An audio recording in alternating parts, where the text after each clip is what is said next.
ایک दिन हजरत सुल्तान बाहू के दरबार में एक फकीर आया।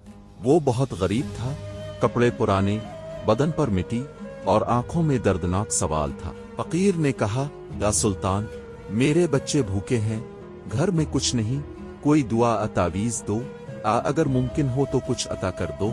हजरत सुल्तान बाहू ने फकीर को गौर से देखा और नरमी से फरमाया, क्या था वाकई फक्र चाहता है या दुनिया का सहारा? फकीर ने जवाब दिया, मुझे सिर्फ अल्लाह का कुर्ब चाहिए, दुनिया तो खुद ही दूर है। सुल्तान बाहू ने फरमाया, फिर ताव अपने दिल से हर शय निकाल दे, सिर्फ अल्लाह को रख।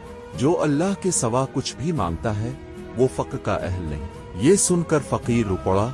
उसने अपना खाली प्याला हजरत के कदमों में रख दिया।